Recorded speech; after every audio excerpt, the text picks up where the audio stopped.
നമസ്കാരം, ഗ്രാമോച്ച വാർത്തകളിലേക്ക് സ്വാഗതം. കാഞ്ഞാണി മൂന്നുംകൂടി ജംഗ്ഷന് സമീപം ബൈക്കുകൾ കൂട്ടിയിടിച്ച യുവാവ് മരിച്ചു.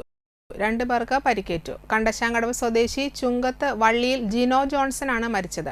23 വയസ്സായിരുന്നു. തിങ്കളാഴ്ച രാത്രി 9:45 അപകടമുണ്ടായത്. ജിനോയും സുഹൃത്ത് പൂവത്തിങ്കൽ അഗസ്റ്റിൻ ജോണിയും സഞ്ചരിച്ചിരുന്ന ബൈക്കും എതിർദിശയിൽ വന്നിരുന്ന താണിപ്പാടത്ത് വിജീഷ് എന്നയാളുടെ ബൈക്കും തമ്മിൽ കൂട്ടിയിടിക്കുകയായിരുന്നു. അഗസ്റ്റിനും വിജീഷിനും പരിക്കേറ്റിട്ടുണ്ട്. ഇവരെ ഗാർഡിയൻ ആക്ട്സ് ആംബുലൻസുകളിലായി മദർ ജൂബിലി മിഷൻ ആശുപത്രികളിൽ പ്രവേശിപ്പിച്ചു. ജിനോ ജോൺസൺ സംഭവ സ്ഥലത്ത് വെച്ച് തന്നെ മരിച്ചു. മൺസൂൺ തുടങ്ങിയിട്ടും വറുതിയിലാണ് തീരദേശം. മത്സ്യലഭ്യത ഇല്ലാതായതോടെ മീനിന്റെ വില കുതിച്ചുയരുകയാണ്. മത്തി കിലോയ്ക്ക് 350 രൂപയ്ക്ക് മുകളിലായി. കാലാവസ്ഥാ വ്യതിയാനവും ട്രോളിംഗ് നിരോധനവും കാരണം മത്സ്യലഭ്യതയിൽ വന്ന കുറവ് മത്സ്യത്തൊഴിലാളികളെയും സാധാരണക്കാരെയും ഒരുപോലെ ബാധിക്കുന്നു. മൺസൂൺ കാലത്ത് ആഴക്കടലിൽ യന്ത്രവൽകൃത ബോട്ടുകളുടെ മത്സ്യബന്ധനം നിർത്തി മത്സ്യലഭ്യത കൂട്ടാനാണ് ട്രോളിംഗ് നിരോധനം. നേരത്തെ 47 ദിവസങ്ങളായിരുന്നു എങ്കിൽ കഴിഞ്ഞ 4 വർഷമായി 52 ദിവസങ്ങളിലാണ് കേരളത്തിൽ ട്രോളിംഗ് നിരോധനം. ഇന്ത്യയിലെ മറ്റ് തീരദേശ സംസ്ഥാനങ്ങളിൽ 60 ദിവസമാണ്. ഇൻബോർഡ്, ഔട്ട്ബോർഡ് വള്ളങ്ങളിൽ പരമ്പരാഗത മത്സ്യത്തൊഴിലാളികൾക്ക് മാത്രമാണ് ഈ സമയത്ത് മത്സ്യബന്ധനത്തിനുള്ള അനുമതി.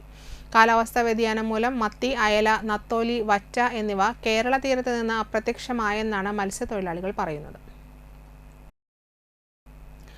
വലപ്പാട് അൽ-അമീൻ വെൽഫെയർ സൊസൈറ്റിയുടെ നേതൃത്വത്തിൽ PM ഫൗണ്ടേഷൻ സാറ്റലൈറ്റ് സെന്റർ ഉദ്ഘാടനവും വിദ്യാഭ്യാസ അവാർഡ് വിതരണവും വെള്ളിയാഴ്ച വലപ്പാട് ഭാവന ഓഡിറ്റോറിയത്തിൽ വെച്ച് നടക്കുമെന്ന് ഭാരവാഹികൾ വാർത്താസമ്മേളനത്തിൽ അറിയിച്ചു. കേരള വ്യവസായ വകുപ്പ് principal secretary APM Muhammad Hanish ചെയർമാനായി പ്രവർത്തിക്കുന്ന PM ഫൗണ്ടേഷൻ രാജ്യത്തുടനീളം മിടുക്കരായ അനേകം നിർധന വിദ്യാർത്ഥികൾക്ക് വിവിധ സ്കോളർഷിപ്പുകളിലൂടെയും പരിശീലനങ്ങളിലൂടെയും ഉന്നത വിദ്യാഭ്യാസ രംഗത്ത് നേർവഴി കാണിച്ചു കൊടുക്കുന്ന പ്രസ്ഥാനമാണ്.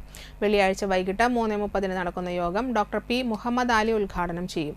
APM മുഹമ്മദ് ഹനീഷ് അധ്യക്ഷനാകും. ചടങ്ങിൽ PM ഫൗണ്ടേഷൻ ട്രസ്റ്റിമാരായ doctor NM Sharafuddin, MM Basheer, ഇക്കോവാസ് ട്രേഡ് കമ്മീഷണർ CP സാലിഹ് എന്നിവർ പങ്കെടുക്കും. വലപ്പാട് സ്കൂളിൽ നിന്ന് പൊതുപരീക്ഷകളിൽ മുഴുവൻ വിഷയങ്ങളിലും A+ നേടിയവർക്കും അൽ-അമീൻ കുടുംബാംഗങ്ങളുടെ മക്കൾക്കും മെറിറ്റ് അവാർഡുകൾ സമ്മാനിക്കുമെന്നും ഭാരവാഹികൾ അറിയിച്ചു.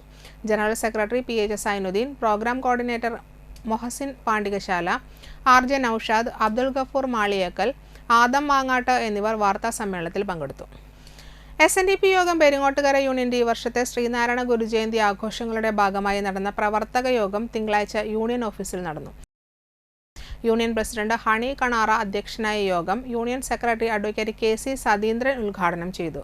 യോഗം inspecting officer Subhash Thengamoochi, vice president Sunil Kochath, director board അംഗം ഷിജി തിയാടി, കൗൺസിലർമാരായ പ്രദീപ് പണപറമ്പിൽ, സുരേഷ് ബാബു വന്നേരി, സുരേഷ് പണിക്കശ്ശേരി, ബിനോയ്, വനിതാ സംഘം president Anitha Prasannan, youth movement president Deepthish Kumar, secretary Binu Kalathil, cyber സേന കോർഡിനേറ്റർ ബൈജു തെക്കിനിയടുത്ത്, വൈദിക യോഗം ചെയർമാൻ മനോഹർ ജി എന്നിവർ പങ്കെടുത്തു. 100 പേർ അടങ്ങുന്ന ആഘോഷ കമ്മിറ്റിയെ തെരഞ്ഞെടുത്തു.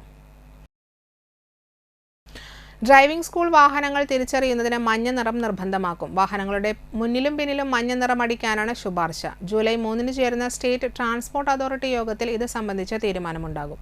റോഡ് സുരക്ഷ പരിഗണിച്ചാണ് മഞ്ഞ നിറം നിർബന്ധമാക്കുന്നത്. ഇതോടെ വാർത്തകൾ സമാപിച്ചു. നമസ്കാരം.